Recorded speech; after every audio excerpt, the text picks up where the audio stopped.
오늘 말씀 신앙인의 길입니다. 신앙인의 길. 이 말씀은 6장 12절에서 16절까지의 제자 소명 이후에 시작된 예수님의 설교 내용입니다.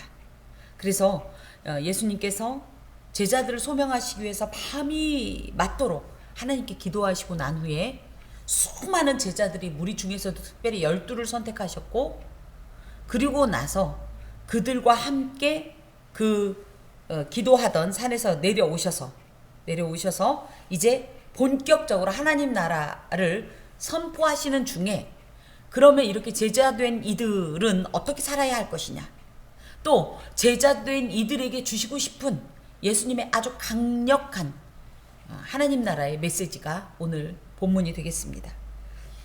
이것을 마태복음 5장에서 7장, 그러면 이건 산상수훈이라고 해서 우리가 굉장히 익숙하게 알고 있는 내용인데, 누가복음은 여기에 산이라는 표현이 없어요. 마태복음은 산이라고 돼 있어요. 1장에 5장 1장 1절에. 그래서 산에서 했으니까 산 위에서 말씀하신 내용이구나. 그래서 산상수훈인데, 여기는 내려오사, 이 17절에 보면 그들과 함께 내려오사 평지에 서시니 그러는 바람에 산 위에서 한 게 아니니까, 그래서 별명을 평지설교다 이렇게 얘기를 합니다만은, 내용을 볼 때 마태복음의 산상수훈과 특별히 다른 내용이 있진 않아요. 그래서 이렇게 얘기를 합니다. 산상수훈은 마태가 예수님께서 주신 말씀을, 그 설교들을, 수많은 이 교훈들을 한꺼번에 딱 편집해 갖고 딱 여기다 몰아놓은 거고, 누가복음의 평지설교는 여기서는 실제적으로는 사실 9절까지만 평지설교예요. 근데 그 나머지 마태복음에서 했던 내용들이 이 이후에 그렇게 띄엄띄엄 들어있습니다. 그래서 누가는 아마 예수님의 그 설교 내용을, 그때 하셨던 그 설교 내용을 요 자리에 넣었고, 또 그때마다 주셨다 이렇게 얘기를 하고 있고요.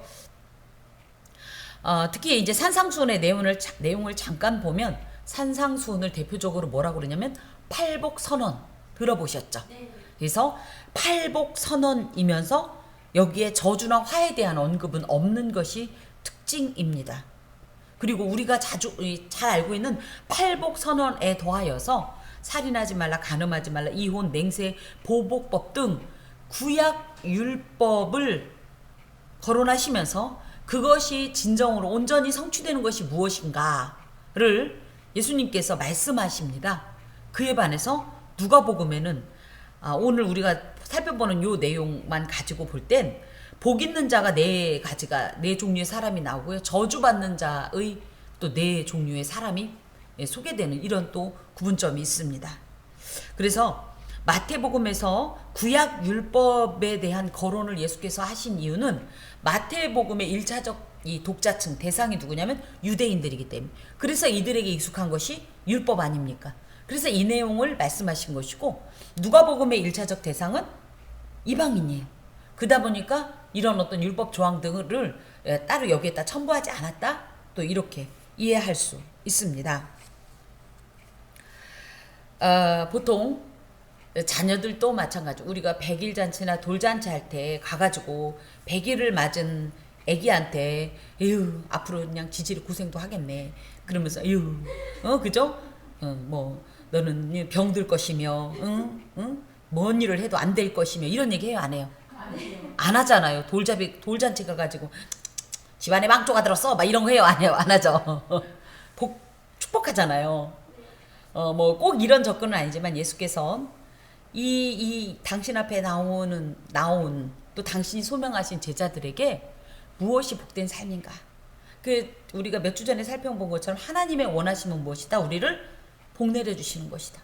우리를 행복하게 해주시는 것이고, 치유하여서 노임을 얻는 것이다. 진정한 구원을 완성하는 거다. 이렇게 볼 때 진정 예수께서 주시고 싶은 것은 복이에요. 강복입니다. 복이 임하는 것도 있지만, 이 복된 삶을 살고, 또 한 가지는 이 복을 소망하면서 사는 자는 반드시 궁극적인 복을 우리가 누릴 수 있다는 것을 강조하기 위해서 오늘 이런 말씀을 주십니다. 그래서 크게 보면 20절에서 23절은 복 받는 사람들이 누구냐? 이런 내용이고요. 24절에서 26절까지는 저주, 화를 입는 자들은 누구냐? 이렇게 되어 있습니다. 또 그리고 그 구조를 보면 20절에는 어떤 복 받는 사람이 나오냐면 가난한 사람이 복 받는다고 나오죠. 그 내용이 24절에 보면 뭐라고 나와요? 부요한 사람이 화를 입는다고 나와요. 보세요. 20절과 24절. 20절에 가난한 자는 복이 있다. 근데 24절엔 뭐라고 돼 있어요? 화 있을진저 너희 부요한 자요. 이렇게 나와요. 무슨 얘기인지 아시겠죠? 우리 어렸을 때 이렇게 그 점 이렇게 뚝뚝 놓고 그죠? 이렇게 점선 있는 것처럼 그렇게 이어지는 건데 이렇게 지금 이어집니다. 또 21절에 너희 줄인 자는 복이 있다. 그런데 25절엔 뭐예요? 화 있을진저 너희 지금 배부른 자. 그렇게 나오죠. 또 여기 21절 중반에 지금 우는 자는 복이 있다 했을 때 25절 보면 화 있을진저 너희 지금 웃는 자요. 또 인자로 말미암아 22절부터 쭉 나오는 핍박받는 자들이 복이 있다 할 때 26절에 칭찬받으면 화가 있다. 이렇게 대조되면서 진정 복이 있는 사람은 어떤 사람이냐. 그리고 진정 화를 입을 자, 저주받은 자는 누구냐. 이를 예수님께서 가르치십니다. 아까 제가 이제 스승의 날이라고 그래서 제가 예수님 대신 스승님 이 대우를 받고 있는데 우리 예수님 가르치시는 거 보면 정말 쪽집게 과외 선생님 같아요. 그죠? 아주 명료하게. 그런데 또 어떤 때는 진짜 실력자인 게 비유로 탁 말씀하셔서 들을 자만 들어라. 네, 이런 거 보면 그런 생각이 들었습니다. 자, 하나님 앞에 우리는 다 복 받고 싶어요. 맞나요? 네. 그래서 복에 대해서 구약에서 대표적으로 이 주신 말씀이 어딘지 기억하세요? 복 있는 사람은 그게 어디요? 1편. 예. 그리고 신명기 아랫부분 마지막 부분도 보면 복과 저주에 대한 이런 어떤 선포가 있지요. 우리는 다 복을 좋아합니다. 예. 그러면 그 복을 왜 그렇게 좋아할까? 우리가 왜 이렇게 복 받고 싶어요? 복 안 받고 싶은 사람은 없잖아요. 왜 그렇게 복을 받고 싶을까요? 예, 그 좋은 게 뭘까요? 하여튼 잘 먹고 잘 살고. 예, 많이 배우신 분 역시 티가 납니다. 우리가 좋은 것 할 때 대부분은 뭐 하냐면 이 세상에 속한 어떤 우리의 어떤 요 안목, 이 시야를 벗어날 수가 없어요. 그쵸? 여기서 조금 더 잘 먹고 저희 이제 친정 어머님께서 늘 말씀하시길 부자나 내나 별 차이 없다. 너도 한 끼 먹고 나도 한 끼 먹는다. 물론 너는 쌀밥 먹고 난 보리밥 먹을지라도 이제 이런 표현을 하셨는데 생각해보면 별 차이 없어요. 여기 이 안에서 복은 별거 없어요. 큰 차이 안 나요. 엄청난 차이 나는 것 같지만 사실은 우리가 진정으로 크리스찬들이 꿈꾸는 복은 뭐냐면요. 이 세상에서의 이 요딴 그냥 도찐 개찐 그냥 도토리 키재기식이 이런 복이 아니에요. 진짜 복입니다. 그게 뭐냐? 천국, 영생. 그래서 하나님의 기업이고요. 하나님의 약속이 성취되는 그것이 진정한 복이에요. 그 복을 받을 사람들은 이런 사람이라는 거예요. 자, 예수께서 눈을 들어 제자들을 보시고 이르시되, 그래서 이 제자들이라고 할 것 같으면 13절에 보면 밝음에 그 제자들을 부르사. 그래서 제자들 그러면 지난주에도 살펴본 것처럼 12명이 아니다. 사실은 사도로 부름받던 자들이 12명이지 많다. 근데 여기에서 왜 제자들에게만 말씀을 하셨을까 할 때 마태복음에는요 무리라고 돼 있어요. 그러면 뭐 내용이 다르네. 그것보다는 이 예수님 앞에 나온 모든 자들에게 대해서 예수님께서 말씀하신 거고, 사실은 예수 앞에 나오는 자들이 다 예수님의 말씀을 듣고 그 말씀을 따르려고 나온 거잖아요. 그러다 보니까 같은 제자의 무리로 볼 수 있습니다. 즉 예수님 앞에 이 하나님의 말씀을, 천국 복음을 들을 자들이 이제 나오자 드디어 이것이 천국이다, 내지는 천국을 누리는 자는 이런 자격을 가진 자들이다 하면서 말씀하세요. 너희 가난한 자는 복이 있나니. 여기에 복이 있나니라는 표현이 4번이 나오는데요. 이 복이 있다라는 표현은 마카리오이라는 말로 이게 이제 굳이 여기서는 어순상 너희 가난한 자는 복이 있나니 이렇게 하지만 시편도 마찬가지고요. 그죠? 시편에 복 있는 사람은 할 때 그게 사실 복 있는 사람이 아니라 복이 있도다 내지는 복되도다 이런 거예요. 감탄사입니다. 오 복되도다. 너 악인의 꾀를 쫓지 않고 뭐하는 자여 이렇게 나오는 거예요. 요게 이제 감탄사의 어떤 이 하나의 이 단어로서 시편에서는 구약이니까 히브리어로 아쉬레 이렇게 말해요. 누가 이렇게 딱 나타났더니 아이고 복스럽기도 해라. 아이고 복 받네. 요런 표현이 지금 이 헬라적으로는 이렇게 복이 있나니 이렇게 표현된 거예요. 그래서 어순상으로 따지면 야 너 복 받겠다. 너 복 있네. 이렇게 복이 선언되고 그 다음에 누가 복되냐 했더니 너희 가난한 자가 복되다는 거예요. 그럼 그 복의 실체가 뭐냐? 복의 내용이 뭐냐? 그랬더니 그게 바로 하나님의 나라가 너희 소유가 된다. 우리가 이렇게 원래의 어순으로는 이해할 수 있습니다. 그래서 강복 선언이 맨 처음이다. 가난한 자가 우선되는 게 아니라 복이 우선되는 거예요. 야 정말 이야 너 끝내준다. 너 복 받았네. 그 내가 누군데요? 너 가난하잖아. 그래서 뭘 받아야 되는데 하나님 나라를 받잖아. 요렇게 우리가 이해할 수 있다라는 얘기예요. 자, 가난하다라는 걸 얘기할 때 가난을 좋아할 사람은 그렇지만 우리 귀한 집사님들은 겁도 없이 주와 함께라면 가난해도 좋아 이렇게 선포하지만 좋아하진 않아요.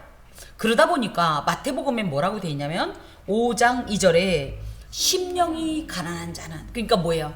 마음만 가난하고 몸은 안 가난했으면 좋겠는 마음이 있는 거예요. 그런데 누가복음은 그렇게 얘기하지 않아요. 그냥 가난하대요. 그래서 심령뿐 아니라 물질적인 궁핍도 하나님 나라를 생각할 땐 결코 저주가 아니란 얘기를 이곳에서 하고 있습니다.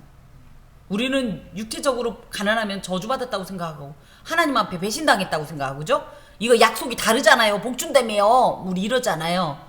그런데 이런 누가복음의 말씀을 통해서 영적으로든 육적으로든 가난한 것이 오히려 하나님 안에서 부요한 것보다 낫다는 거예요. 그 내용은 이제 뒤에 가서 할 거고요.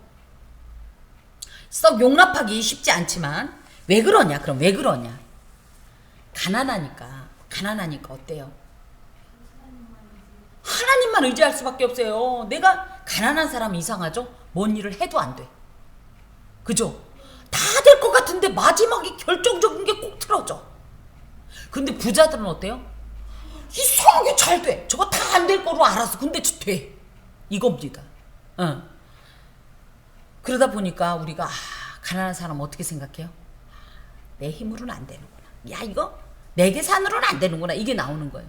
근데 오히려 부유한 자들은 어때요? 어쭈 그냥 손가락만 튕기면 다 돼. 이렇게 되는 거예요.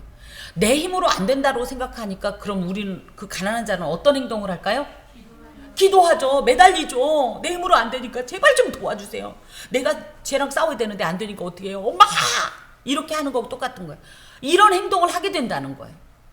가난한 자의 눈물과 부자의 눈물은요 달라요. 제가 지금도 부자는 아닙니다. 많은 지금보다 훨씬 더 가난할 때 흘렸던 눈물과 지금의 눈물의 양부터 다릅니다.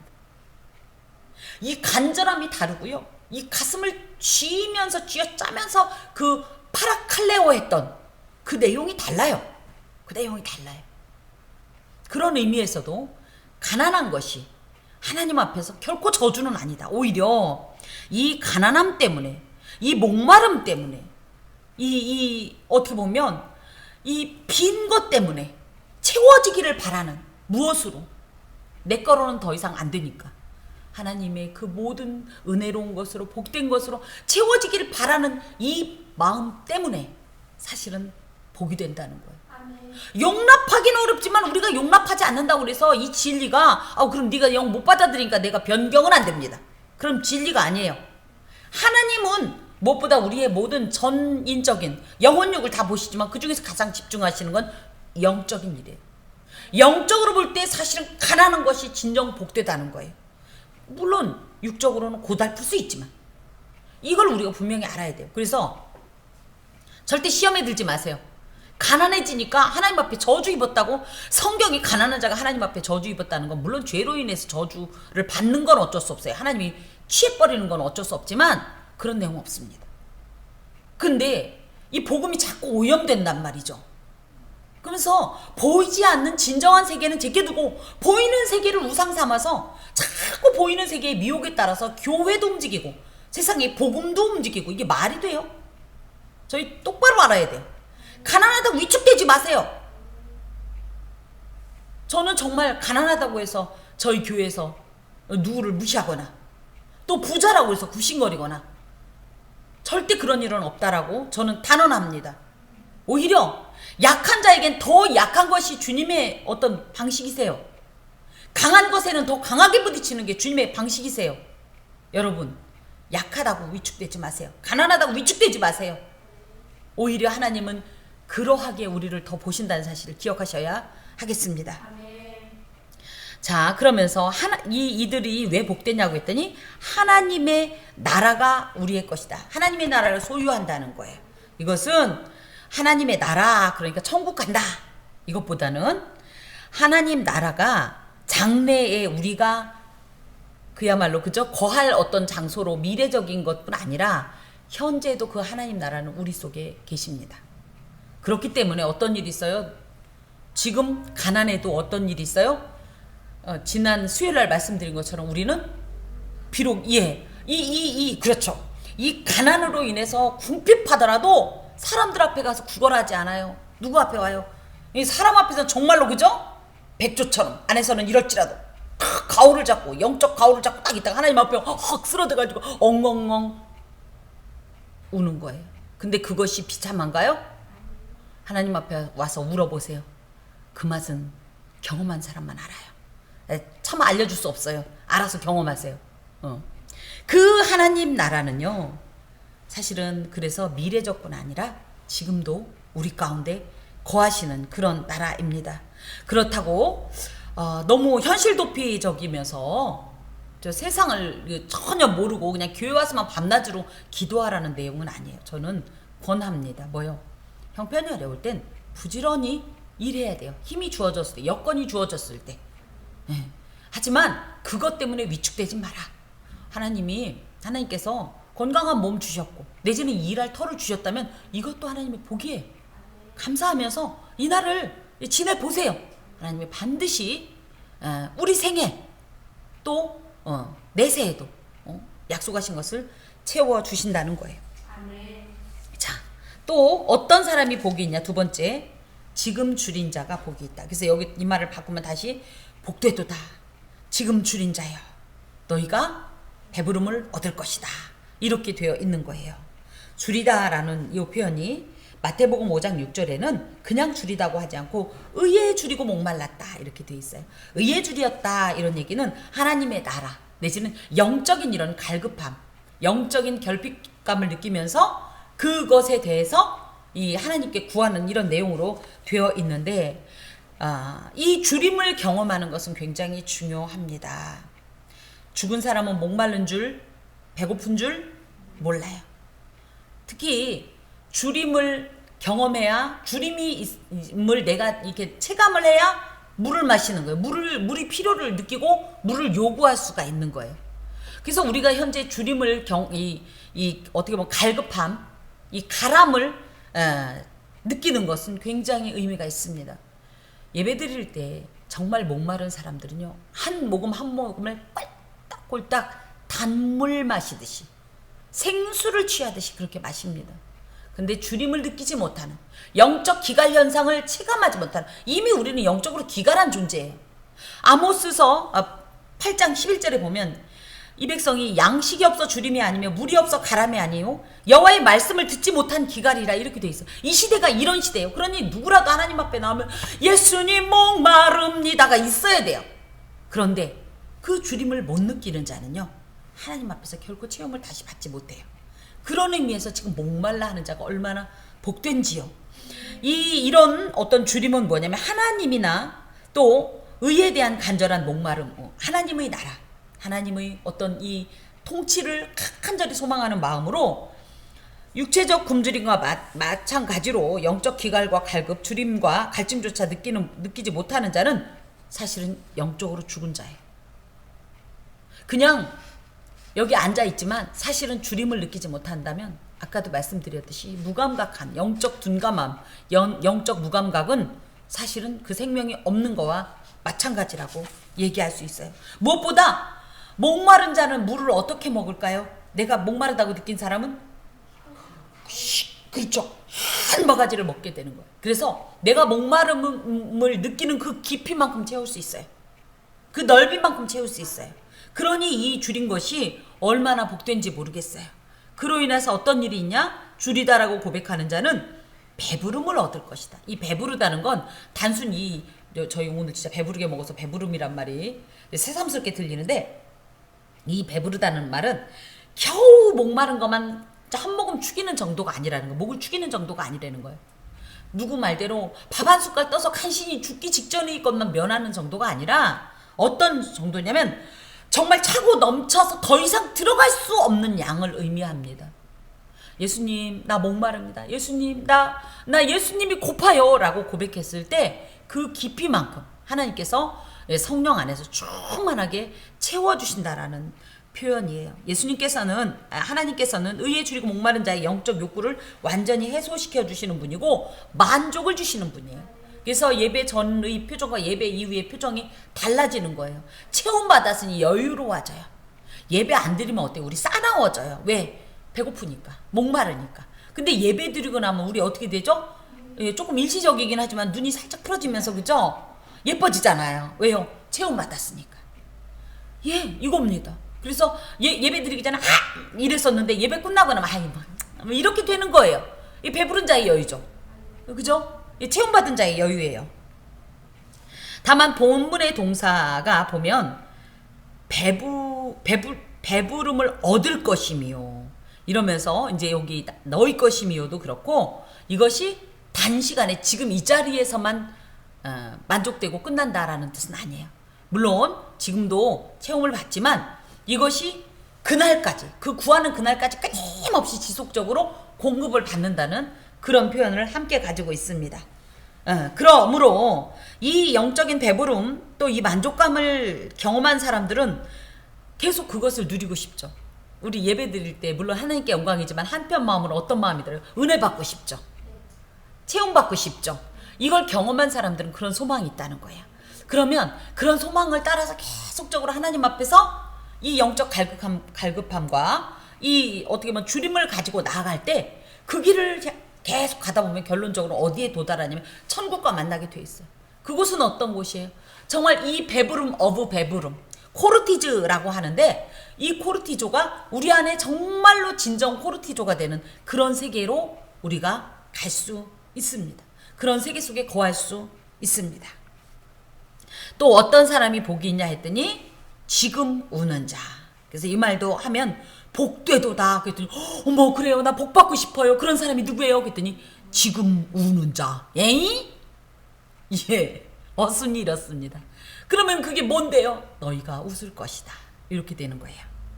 자, 우는 자라는 것은 이 마태복음 5장 4절에 보면 애통하는 자는 복이 있네.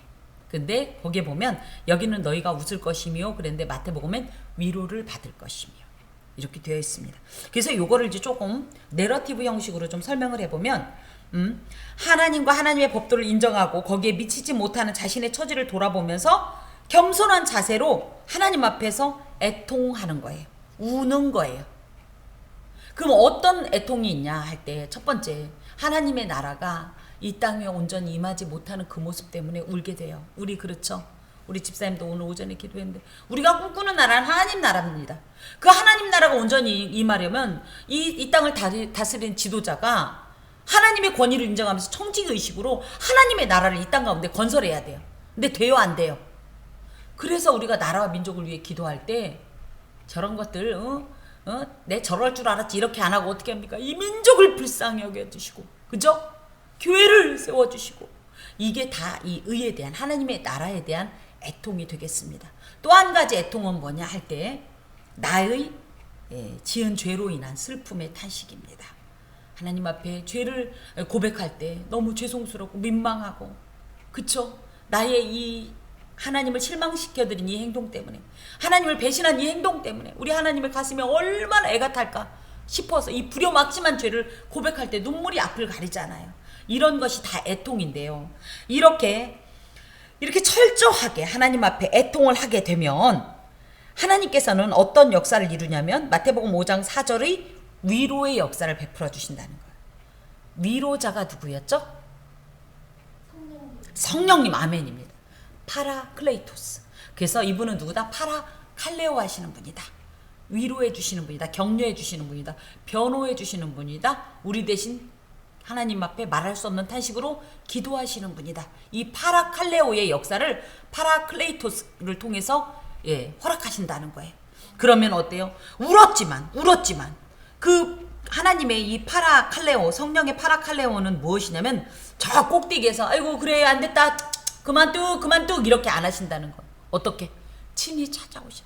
우리의 눈물을 직접 닦아주시고, 우리의 이 아픈 가슴을 만져주시고, 우리의 머리를 쓰다듬어 주시고, 꺾인 무릎을 다시 세워주시고, 허리도 빠듯하게 세우시고, 그래서 가오잡게 하시고, 이런 파라칼레오 역사를 주시니 우리가 금방까지는 울었는데 누구 말 맞다나 쭈그러졌는데 하나님께서 괜찮아, 응? 내가 있잖아, 아빠가 있잖아, 믿어 내가 있는데 뭘 걱정이 녀석 하면서 그야말로 엔돌핀의 역사를 베푸시니까 우리가 어떻게 돼요? 갑자기 떡 가오가 다시 한번 살아나면서 잡히면서, 이 가오가 어디 나란 말이에요. 그런데 정확히 알긴 알아야겠는데 이 말이 멋져서 제가 얼마 전부터 밀고 있는 말이에요. 그러면서 어때요? 이제 뭐예요? 이 위로를 받았으니 어떤 결과가 있어요? 방금까지는 슬퍼서 울었어요. 애통이 있었어요. 근데 하나님의 개입이 있어서 이 파라칼레오 위로를 딱 받고 격려와 지지를 딱 받고 하나님 내 편 아자 이렇게 됐어요. 그럼 어때요? 웃게 되겠죠. 울음이 떠나잖아요. 이 역사가 일어난다는 거예요. 참, 하나님 앞에서 우는 자는요, 하나님의 참된 위로로 잃어버린 웃음을 회복하게 될 것이다. 그러므로 하나님 앞에서 우세요. 여기서 울다가 난 몰라요 이러고 가는 일은 잘 없어요. 분명히 여기 보면 울어요. 여기 교회 올 때 보면 우리 거의 다 죽을 상을 하고 온 건 사실이잖아요. 막 와서 오면은 하고 서러워서 울다가 보면 점점 할렐루야도 왕왕 하다 보면 마음의 회복이 되면서 모든 것이 은혜 막 이러면서 가면서 보면 다 웃죠. 우리 예배 드리고 갈 때 보세요. 이러고 안 가요. 대부분이. 이 역사가 실제적으로 일어나잖아요. 그리고 지금 온다는 것은 이 땅에서 온다는 뜻도 있어요. 이 땅에서 울 일 많죠. 물론 뭐 세상을 바라보면서도 탄식이 되지만 나의 나된 것 때문에도 기가 막히죠. 또 진짜 어째 이렇게 누구는 손가락만 살짝 튕겨도 되는 일을 난 온몸을 던지고 온 가족을 동원해도 안 되는 이런 역사 속에서 울 수밖에 없죠. 세상은 우리를 실망시킬 수밖에 없는 거예요. 하나님의 나라를 거부하는 이 죄악된 세상의 결과입니다. 그런데 이렇게 지금 울지라도 우리는 복되다. 왜? 주님 앞에 가는 그날 우리는 실컷 웃을 거니까. 그쵸? 주님의 사랑과 은혜가 충만한 주님의 나라 속에 우리가 무슨 근심이 있어서 울겠습니까? 이런 의미도 함께 가지고 있습니다. 또 봅시다. 22절. 자, 인자로 말미암아 사람들이 너희를 미워하며 멀리하고 욕하고 너희 이름을 악하다 하여 버릴 때에는 너희가 복되다. 또 그래요. 복받았네. 복된 자요. 그래서 얼마나 또 좋은 복을 주려고 그랬더니 인자로 말미암아 이렇게 나오는 거예요. 자, 이 내용이 마태복음 5장 11절에서 12절에 있습니다. 이것은 믿지 않는 자들로부터 예수님을 믿었다는 이유로 받게 될 핍박인데요. 네 가지로 표현됩니다. 첫 번째, 사람들이 너희를 미워하며 미움을 당한다는 거예요. 미세고신이란 말로 이 미워한다는 건 왜 미워하는지 모르는 풀기 어려운 근원을 알 수 없는 적개심. 저희가 이래요? 난 불교 신자는 무조건 싫어 이러해요? 그렇게 안 하죠. 그런데 예수님 믿는 사람은 나는 예수쟁이 무조건 싫어 이런 사람은 은근히 많아요. 이게 왜 그러냐? 세상은 마귀의 세계입니다. 이 세계 속에 의의 세계를 추구하고 그 나라 백성인 우리가 당연히 미움받죠. 눈에 가시죠. 익숙해져야 해요. 나한테만 왜 그래? 당연하죠. 제가 이런 얘기했어요. 마귀가 나를 시험하는 건요, 어떤 뜻이라고 그랬어요? 내가 살아있다는 뜻이라고 그랬어요. 그죠? 죽은 건 뱀은 절대 안 건드린다. 마귀도 지 편을 왜 건드려요? 이미 내 밥 됐는데. 근데 자꾸 일이 안 되도록 꼬이게 만들고 다 될 것 같은데 안 되게 하고, 그건 뭐예요? 계속적으로 마귀가 내가 살아있기 때문에 회복되지 못하고 그렇게 해서 실망시키려고 자꾸만 다리를 걸고 넘어뜨리는 거예요. 돌부리를 채이게 만드는 거예요. 그럴 때 또 엉뚱하게 그게 누가 했는지도 모르고, 하나님이 이럴 수 있어요, 어떻게 나한테 이럴 수 있어요, 하나님이 나한테 해준 게 뭐 있어요. 이게 아니에요. 우리가 영적 원리를 잘 봐야 돼요. 첫 번째, 이놈이 그런다, 이것이 그런다. 두 번째, 네가 날 건드리는 거 보니까 내가 하나님 편이구먼. 내가 살아있구먼. 네가 자꾸 내 눈에 가시로 나를 원수로 행하는구먼. 아멘이다, 아멘. 걸어봐라, 걸어봐. 응? 내가 살고 말지. 내가 네 편 돼서 무슨 저거를 볼 소냐. 예. 미움 받는 거 속상해하지 마세요. 집사님 아셨죠? 미움 받는, 알았어. 내 정체를 이제 알았어. 마귀 네가 보니까 내가 살았구나. 내가 은혜 받는 게 배 아파 죽겠지. 메롱, 난 절대 안 가. 네 편 절대 안 해. 미워해봐라. 우리 아버지 믿고 내가 끝내 일이라. 아멘? 예, 그 말씀이에요. 자, 또 여기 보니까 어떤 일이 있다? 멀리한다. 아포리소신이란 말로 이런 말이에요. 내쫓다, 배척하다, 소속된 공동체로부터 추방당하거나 소외된다. 이런 일들이 예수님 때까지는, 예수님이 십자가에 계실 때까지만 해도 회당에서 계속 가르쳤던 내용들이 나오는 걸로 봐서 제자들이 그렇게 미움을 안 당했는데요. 나중에 바울 시대에 가보면 회당에서 설교하다가 바울이 막 쫓겨나서 석형을 당하고 막 하잖아요. 지금 그런 얘기예요. 또 실제적으로 지금도 보면 이슬람 국가 같은 데선 예수 믿는다는 이유로, 그죠? 심지어 목숨을 아내가 죽이고요, 남편이 죽이고요, 부모가 자식을 죽이고 자식이 부모를 죽여도 그걸 굉장히 성전, 거룩한 전쟁에서 승리했다라고 칭찬하는 이런 일들이 지금 일어난다는 거예요. 또 세속적인 사회의 문화 속에서 얼마나 크리스찬들이 다 같이 술 먹어야 되고 다 같이 음란해야 되고 다 같이 뭐 해야 되는데 넌 왜 빠져? 재수 없어. 그럴 때 어떻게 해라? 예, 나와요. 23절에 기뻐하고 뛰놀라. 예, 그들이 재수 없다 그러면 난 네 편 아니야, 이런 뜻이에요. 우리가 그렇다고 겉으로 아싸 뭐 이럴 것까지는 아니에요. 하지만 속으로 기죽지 마세요. 내가 네 편이 아니라는 것을 마귀 네가 얘들을 통해 확인해 주는구나. 맞아, 나 하나님 자식이야. 나 하나님 거야. 나 하나님 편에 서 있어. 자, 또 세 번째 어떤 일이 있냐고 하면 욕한다. 오네이디소신, 뭐 헬라어를 다 알 필요는 없는데 그래도 있길래 좀 써봤습니다. 이것은 예수님을 믿는 것이 부당하다고 여기면서 함부로 예수 믿는 사람들한테 말을 한다. 이거 뭐 예수쟁이도 다 그렇지 뭐, 그러면서 말도 안 되는 그런 어떤 무고한 어떤, 그죠? 죄명을 넣는다 할지. 그리고 저는 그 말씀을 드린 것처럼 우리 기독교인들은 개독교라고 하지 말자. 왜요? 기독교가 뭐예요? 예수님 이름이에요. 그리스도를 한 문으로 음역한 것이 기독입니다. 그래서 기독교가 뭐예요? 예수님 종교예요. 예수님 교회예요.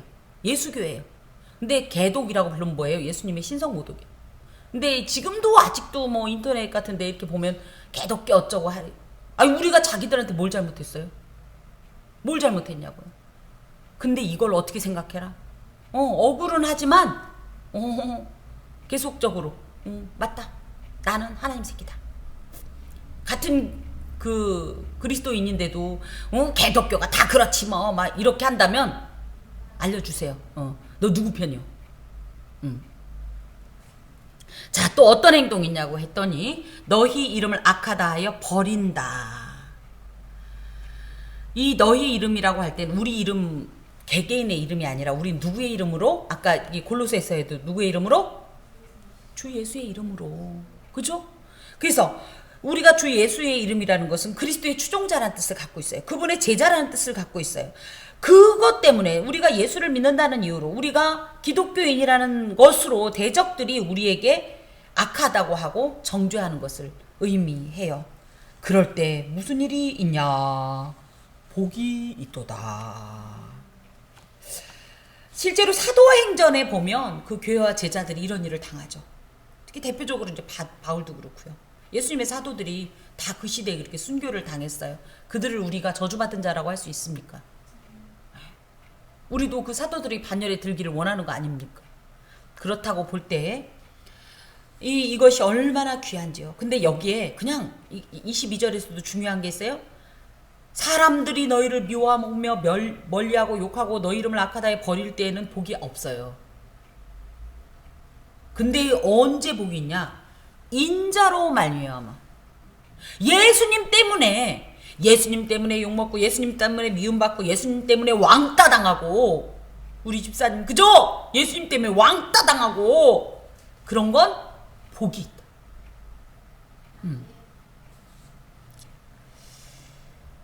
주의 뜻대로 살고자 하는 성도들은 마귀가 왕노릇하는 이 세상에서 분명하게 반드시 핍박과 고난을 당합니다. 디모데후서 3장 12절에 보면 무릇 그리스도 예수 안에서 경건하게 살고자 하는 자는 핍박을 받으리라. 이런 말씀이 이미 있어요.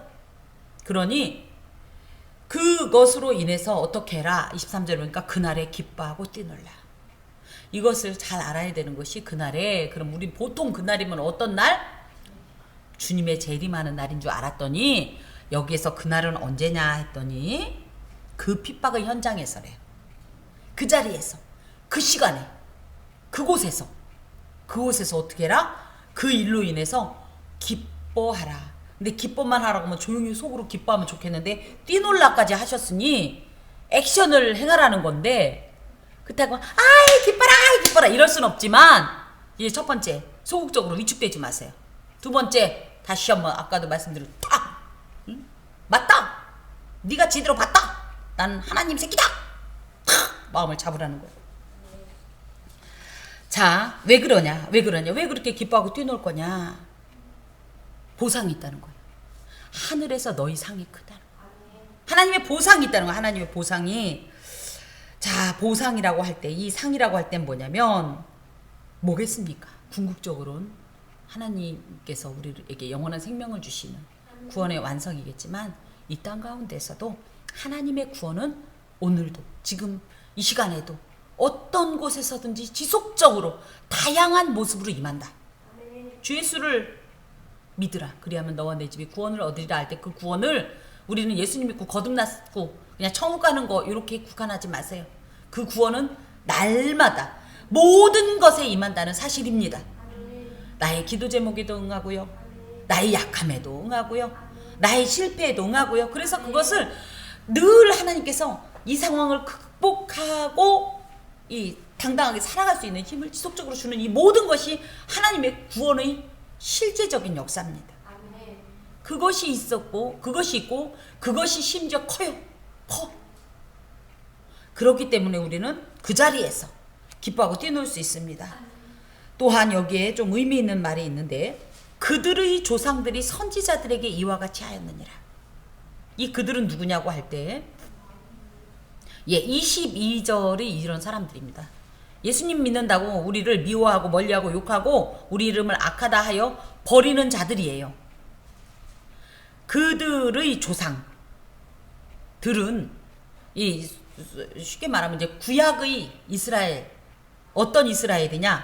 선지자들에게 하나님의 온전한 말씀을 전한다고, 진리를 전한다고 핍박했던, 특히 우리 예언서 등에 보면 굉장히 많이 나오죠. 심지어 모세를 막 돌로 치려고 하고 죽을 뻔하고 이런 일 있죠. 그들이 조상들이 선지자들에게 이렇게 했다라는 거예요. 이 얘기를 돌려 말하면 뭐냐? 첫 번째, 너가 22절에 이런 일을 받음으로 이것은 역사적으로 볼 때 구약에서도 그런 일이 있었어. 그런 일을 당한 사람들이 누구였냐면 선지자들이었어. 그 선지자들이야말로 진정한 하나님의 종이야. 그렇게 따지면 네가 그걸 받아? 그럼 넌 누구야? 첫 번째, 네가 하나님의 종이라는 것을 지금 인증받는 거야. 두 번째, 선지자의 반열에 든 거야. 지금 이런 뜻이에요. 이런 뜻이에요. 하나님의 일을 하다가 하나님의 일로 인하여서 이런 박해를 받는 것을 기뻐하고 뛰놀 이유가, 물론 정말 하나님 앞에 큰 상도 있지만 이런 영광스러운 어떤 이런 지위를 우리에게 허락하신다는 거예요. 니들이 하나님의 종이야.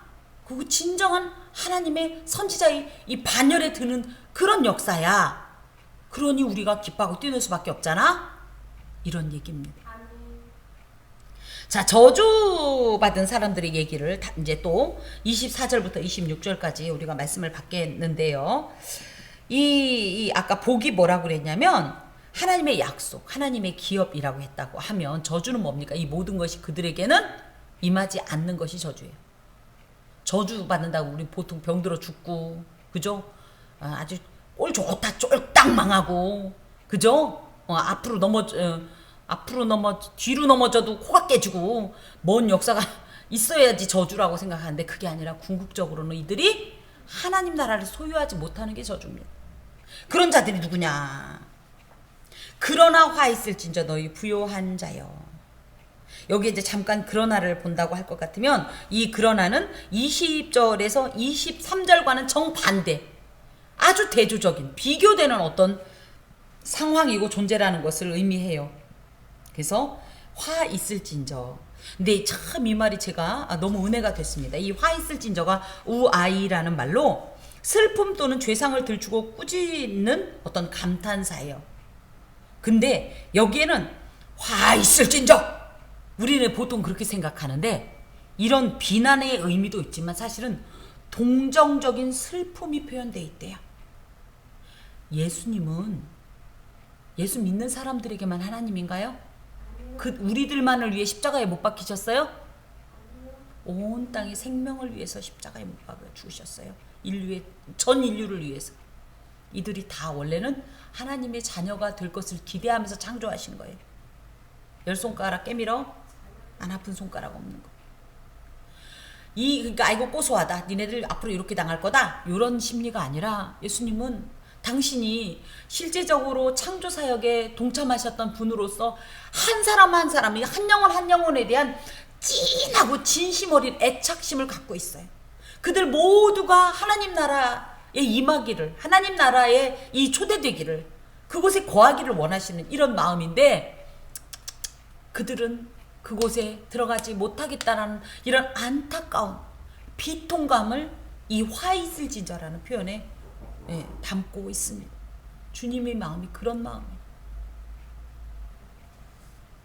에스겔서 18장 23절에 뭐 악인 중 하나라도 망하는 것은 난 기뻐하지 않는다. 돌아오는 것만 우리는 돌아오는 걸 기뻐하는 것만 생각하지만 하나님의 진심원보다 누구도 하나도 마귀한테 잃고 싶지 않은, 그래서 그 중에 하나라도 마귀를 통해서 잃어버리는 거에 대해서 나는 너무너무 마음이 아프다는 내용을 많이 언급하시는데요. 자, 그럼 그들이 누구냐? 첫 번째, 너희 부요한 자여. 부자가 왜 복이 없대? 여기 아까도 얘기했던 거 똑같아요. 아유, 세상에 저주를 받겠네. 누가요? 너 부요한 자, 부자. 에? 왜요? 딱 이겁니다, 내용이. 부자는 실제적으로 물질이 풍부한 사람이래요. 그냥 마음의 부자 이런 게 아니에요. 실제 부자. 근데 예수님께서 말씀하시던 순간에 혼자 이렇게 계셨던 것이 아니라 수많은 인파들 중에 있었죠. 그렇게 따지면 너희 부요한 자여 그랬을 때 그 중에 있는 부자들을 다 지명한 거나 마찬가지라. 왜 그러냐? 왜 이들이 화가 있냐 하면 너희는 너희의 위로를 이미 받았도다. 이미 이 풍부한 물질을 갖고 네가 이곳에서 충분히 누릴 만큼 누렸기 때문에 너한테는 남은 것이 없대요. 이 집사님도 좋아요. 그래서 여기서 다 누리고 그거 좋아요? 그래서 그렇게 부자 되고 싶어갖고 이렇게 부자 안 됐다고 그렇게 가난하다고 우는 거예요? 아니 성경에 딱 그렇게 나온 거예요. 이건 제가 그냥 괜히 꾸며서 드리는 말씀이 아니에요. 너 그것 때문에 위로 받았지 그걸로 땡 이 말씀이에요 지금. 근데도 여기서 그렇게 부자이고 싶어요? 그렇게 아파트 값이 올랐으면 좋겠고 그냥 사는 땅이 그냥 뻥튀기 그냥 해가지고 그냥 자손 만만 대로 그냥 넘기고 싶어요? 놀랍게도 그렇게 해서 그것이 위로가 되면 우리는 화 있을진저래요.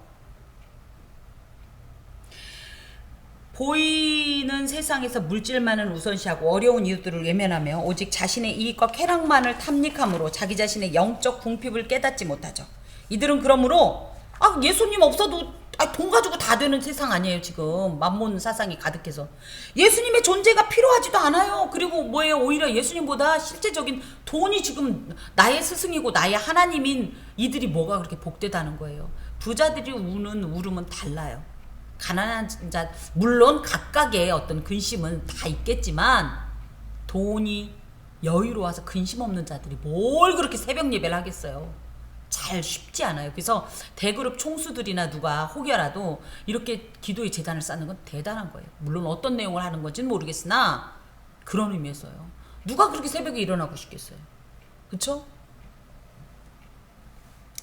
그러면서 거짓 행복에 취해서 참되고 영원한 하나님 나라를 망각하고 결국은 잃어버린다는 거예요. 그런 의미에서 이 땅에서 우리가 소위 말하는 이 복이 하나님 안에서는 결코 복이 아닐 수도 있다는 거죠. 도리어 저주라고 돼 있잖아요. 하여튼 받고 싶으면 받으세요. 굉장히 의미 있는 말씀이에요. 주여, 목사가 꼭 이런 말을 자, 25절 봅시다. 또 있대요. 화 있는 사람이 누구? 배부른 자. 배부른 자 아까 말씀드렸어요. 이 차고 넘쳐. 그죠? 이렇게 물질적인 풍요로 인해서 차고 넘치니 부러울 것이 전혀 없다고 스스로 생각하면서 자만한 자들, 하나님 필요 없는 자들, 그런 자들에 대해서 누가복음 1장 53절에 이 마리아의 이 찬가에 나온 말씀이에요. 줄이는 자를 좋은 것으로 배불리셨으며 부자를 공수로 보내셨도다. 배부른 자 하나님 앞에 공수가 뭐예요? 빈손으로 아무것도 남지 않는 삶이 지금 배부른 자예요. 그때 너희는 줄이리로다. 그때 돼서 갈급해봤자 그 소용없어요. 자, 세 번째, 누가 그렇게 화를 당하냐 저주냐? 너희 지금 웃는 자예요. 웃는다고 할 땐 행복이라는 표현도 있지만 전통적 유대인의 표현법에 의하면 하나님 앞에서 웃는 것은 아우 행복해 하하 이런 웃음이 아니라 하하하 이러면서 하나님 앞에 잘난 척하는 거래. 인간의 오만한 자기 확신과 교만으로 이 하나님 앞에서 웃는 것을 여기에 웃는다라고 표현하고 있어요. 이거 다 통하는 얘기예요. 현실 속에서 자신의 사회적 지위나 부를 얻는 데서 누리는 만족만을 중요하게 여기고 다른 이들은 전혀 돌아보지 않는 이기적인 행복 추구자, 또 하나님에 대한 믿음을 가볍게 여기고 세상적 쾌락만을 추구하는 자들에 대한 저주로 이들은 믿음이 없죠. 그러다 보니까 당연히 화를 당하게 되죠. 그러니까 어떻게 해요? 애통하며 울리로다. 그때 바깥 어두운 곳에서 슬피 울며 이를 갈아도 그때는 더 이상 애통하는 자는 복이 있네가 안 통하는 그 시간이다라는 거죠. 그러니 지금 웃을래요? 지금 울을래요? 그게 낫겠죠? 딱 여기에 이 원리가 들어있어요. 마지막 누가 저주를 받은 자냐? 이건 굉장히 조금 희한해요. 그죠? 모든 사람이 너희를 칭찬하면 화가 있도다. 칭찬받아 오전에도 칭찬하라고 하는데 칭찬받으면 화가 있다?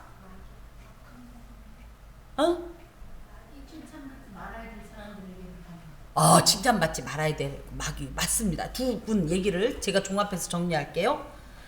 구약의 참 선지자들은 어떻게 됐다고요? 핍박받고, 그죠?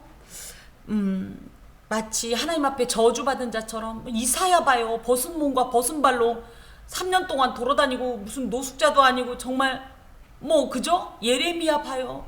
예, 그죠? 그들을 거짓 선지자라고 할 수 있어요? 저주받은 자라고 할 수 있어요? 오히려 그거에 비해서 상대적으로 거짓 선지자들은 어땠어요? 인정받고 칭찬받고 잘 먹고 잘 살고 잘 나가고 고생도 안 하고 박수받고 그겁니다. 그래서 여기에서 모든 사람이 너희를 칭찬했다라는 것은 역으로 그것이 뭐다? 거짓 선지 활동을 통해서 칭찬받는다는 거예요.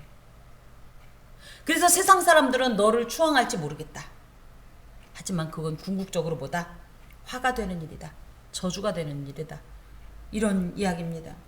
사실 죄로 오염된 인간들이 주는 칭찬은요, 결코 도움이 되지 않는다는 거예요. 그렇다고 이쁜데도 우리끼리 막 꾹 참고 그러는 건 아니지만 특히 이거는 목회자들과도 또 관계가 있습니다. 목회자들이 너무 칭찬받으면요, 저도 모르게 어떻게 그냥 목에 슬그머니 기부스가 딱 들어오는 거예요. 그리고 줄 쫙쫙쫙 이거 그저 까우니까 이래가면서 저도 그런 목소리 제법 해요. 근데 이 땅에서 그런 칭찬을 받았는데 알고 보니까 그것이 제대로 해서 칭찬을 받았으면 너무 좋죠. 근데 제대로 안 했는데도 칭찬받는 거 위험하다. 또 한 가지, 사람은요 교만한 존재, 뿌리 자체가 교만한 존재예요. 누가 조금만 거기다 물 살짝 부어주면요, 예? 좋은 거는 잘 자라지도 않으면서 나쁜 건 확 일어나는 것처럼 이 교만이 그냥 그렇게 되는 거예요. 그런 사람은 화가 있도다. 똑같은 얘기가 나오는 거예요. 그들의 조상들이 거짓 선지자들에게 이와 같이 했다. 이 내용이 23절에도 있죠. 이 두 개가 대조되는 거예요.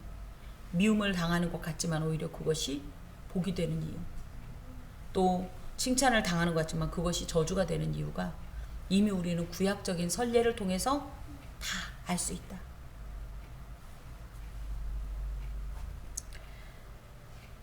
인생에는 두 갈래의 길이 있습니다.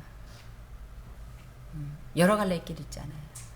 어떤 길이 있냐? 첫 번째, 하나님의 길이 있습니다. 두 번째, 마귀의 길이 있습니다. 인간은 그 두 갈래의 길 가운데에서 언제나 고민하면서 무엇이 하나님께서 기뻐하시고 명하시고 인도하시는 길인가를 판단하셔야 돼요.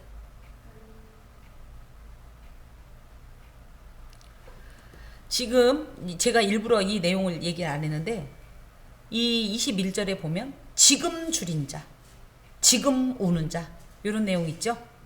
25절에도 너희 지금 배부른 자, 너희 지금 웃는 자.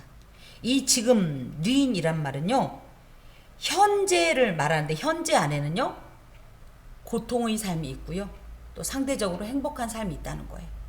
그런데 이 현재가 다가 아니라는 거예요. 진정한, 사실은 이런 어떤 진정한 현재는 앞으로 우리에게 다가올 그 미래의 어느 순간, 어떤 때, 어떤 상황이라는 겁니다. 지금이 전부가 아니라 지금은 과정일 뿐이에요. 우리는 이런 과정에 대한 신학을 갖고 있어야 돼요. 다 이루어졌다고, 다 끝났다고 생각할 것 같으면 무슨 소망이 있습니까? 우리는 뭐예요? 저 천국을 바라보면서 이 세상의 과정을, 지금 광야의 길을 걷고 있는 거예요. 이 과정을 우리가 잘 겪어야 사실은 그 완성된 하나님 나라를 유업으로 받을 수 있는 거예요. 그래서 지금 가난하고, 지금 줄이고, 지금 울고, 지금 박해받을 것인가? 아니면 지금 부하고, 지금 배부르고, 지금 웃고 칭찬받을 것인가? 무엇을 추구할 것인가? 물론 인간적으로 보면 하나님의 길은 현재적으로는 되게 손해보는 것 같고 좀 미련해 보이죠. 머리를 조금만 쓰면 잘 되잖아요. 억울하고요. 패배감도 듭니다.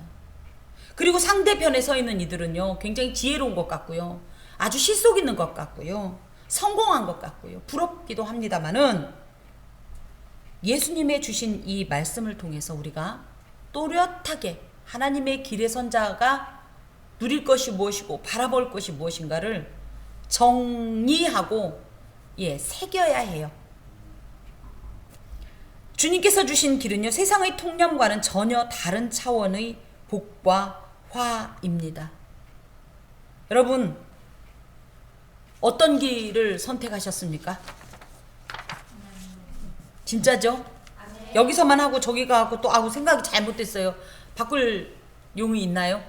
물론 흔들릴 수는 있어요. 저도 그건 인정합니다. 하지만 반드시 제자리로 돌아오십시오.